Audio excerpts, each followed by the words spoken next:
So when thinking about satisfaction, how do you go about crafting the right question to make sure you're getting the answer you want? Because that's such an interesting thing that, we experience it all the time when we run surveys to our audience and we try and figure out, can they recall the brand well, or how are they liking this episode? And if you ask it the wrong way, you will not get any helpful information. You're like, well, that quarter was kind of a waste. So we're still learning how to do it properly. But how do you think about asking a question that's actually going to give you a valuable answer that you can then implement into processes or product or whatever it may be? I think the underutilized tool that people don't use for like survey writing, marketing copy, ad copy are like actual customer quotes and customer language. I kind of use this example, like if you had retail shops and you could just walk around with an iPhone recording every single conversation you had and then transcribe it, do a word cloud or something like that, you would quickly realize like how customers talk about your product or how they describe their issues or how they talk about fit or sizing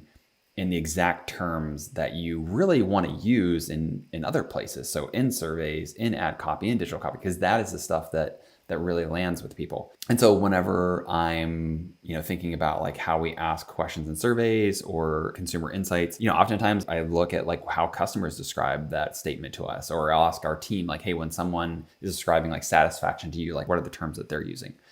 And really try to like adjust it for that. So I think oftentimes like you can kind of get a little bit of your own echo chamber of like business speak. You're like, well, this is like intellectually or academically like how you would describe like what this person's doing, but that's not how the customer understands it. And really like you want your questions to be the customer's language.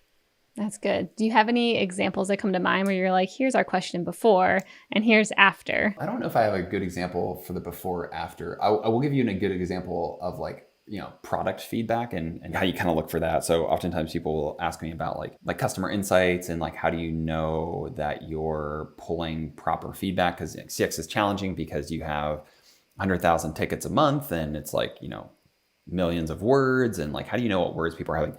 Oftentimes I just tell people like the thing I go to is like, I have one-on-ones with every single associate on my team every single month. And I ask them to describe like how customers are describing things. And so you end up with terms. And so like a good example would be if you have a fabric that you have described in these like certain terms that you want to communicate. Like for example, we have this recycled poly fabric that we rolled out that is really amazing for dentists and for veterinarians because it has DWR, so it repels water, it's anti-static. And a lot of times customers will describe it as windbreaker material. It's not always a negative term. It's how people describe that really light, really fluid, stretchy fabric that a lot of people like really like. And that's just so different than like maybe like how you would describe a cotton or a blend fabric. And then you can kind of use those terms to go look in surveys, go look in different customer feedback channels to see like how much customers are describing that and really figure out like, hey, is this like a positive sentiment? Is this a negative sentiment? And really try a couple different pieces of survey language to see if like that's the thing that lands for them. Got it. Okay. That makes more sense now. So I'm sure you see a much higher response rate too when people understand like what you're asking them instead of, like you mentioned, asking in the product exact name that they probably don't even know versus being like, do you like that blue windbreaker material?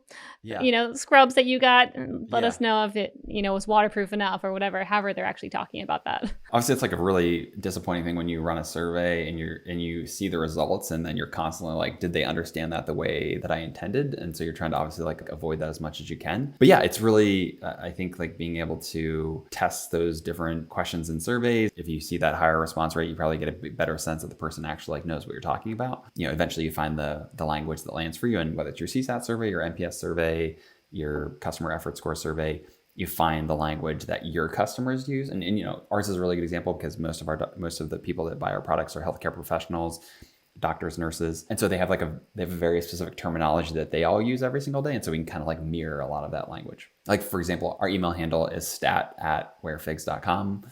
I don't think any other brand would probably have stat@, but works really well for us.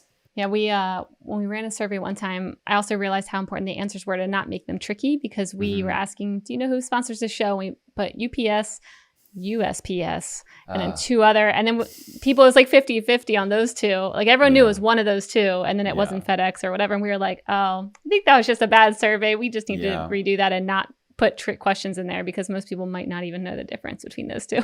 There's also that stuff where like people like shuffle questions and like a lot of people expect alphabetical or something else. And Yep. again, It's like school again. You're like, I think someone's trying to trick me here. Yeah, a little bit of friction is good, but sometimes, Yeah. you go too far or too little. So when it comes to the role of personalization, how do you think about that in the wider customer service or customer experience world? The couple of things that like stand out to me about personalization is like, one, being able to have streamlined processes in place so that you can deliver that. Like ideally what you want to be able to do is have your 80% of situations be routine or streamlined enough that it really allows for that like extra personalization on that 20%. So being able to see products that people purchased before, shipping experiences that people had before, how they shop with a discount code or don't shop with a discount code, being able to look at like what type of experiences those customers have and what they kind of expect from you going forward, and being able to make kind of discretionary decisions on that. So much in e-commerce can be personalized based on some of their web browsing history, but like really once they come into the customer experience team, we can see everything, we can see every product they've purchased, and we really like train the team to like try to speak to those specifics. Like our value to the organization is in part being a product expert. I often tell people like working in CX, you have to be a mile wide and an inch deep. You have to know a little bit about everything. And so arguably like we can kind of speak to all these different aspects of our customer journey and our products and our web experience. And then being able to just like use those with customers to pull out those insights and be able to pull out the feedback from them. Some of our best associates, what they do so exceptionally well on interactions is take dead time on a simple process and use it to provide or grab more feedback from the customer. So asking them like, what did you think of our recent release? Like, what made you buy this color? What made you buy that style? If we could create one product for you, what would be that product? So using that like 10 or 15 seconds of dead time to like pull insights, pull feedback from them.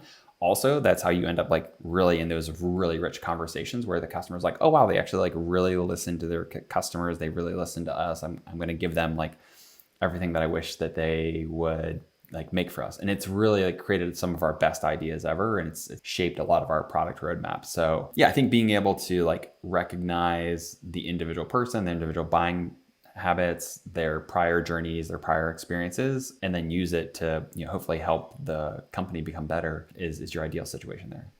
That's great. Do you ever find difficulty parsing that like unstructured data if, one of your agents just like kind of goes all the way into left field, but you're like, that's helpful. However, we didn't even know to look for that question. Yeah, a little bit. So in part, that's like the qualitative side of it, like having the conversations with associates.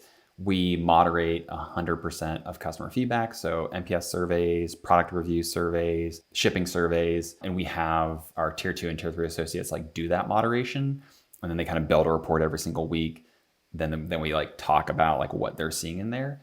And then it's really like, again, like using those trends that they're individually seeing in these individual channels and go look to see if it's like representative in the other channels. So yes, sometimes it is anecdotal. Sometimes it is like, hey, there was these 5 really vocal customers and that sticks in my head. And this is what I'm going to tell Michael about in our next one-on-one. And then you go look at it and you're like, actually not representative of the rest of the group. And it's, it's helpful, but not necessarily like something we're going to act on. But there's other ones where you're like, oh, wow, that unlocked like this whole area of innovation that we didn't see before. And so those get really exciting. So yeah, they can be rabbit holes. They can be like red herrings, but I think more than not, they end up like helping you kind of go down a direction you want. Hey, thanks for watching. This segment was made possible by our friends at Salesforce Commerce Cloud. If you're looking for the #1 platform for all your commerce needs, go check out salesforce.com/commerce. And don't forget to subscribe below and tap that little bell icon so you can stay on top of all the amazing new segments and full episodes that we'll be putting out over the coming year with some of the best and most influential commerce leaders out there.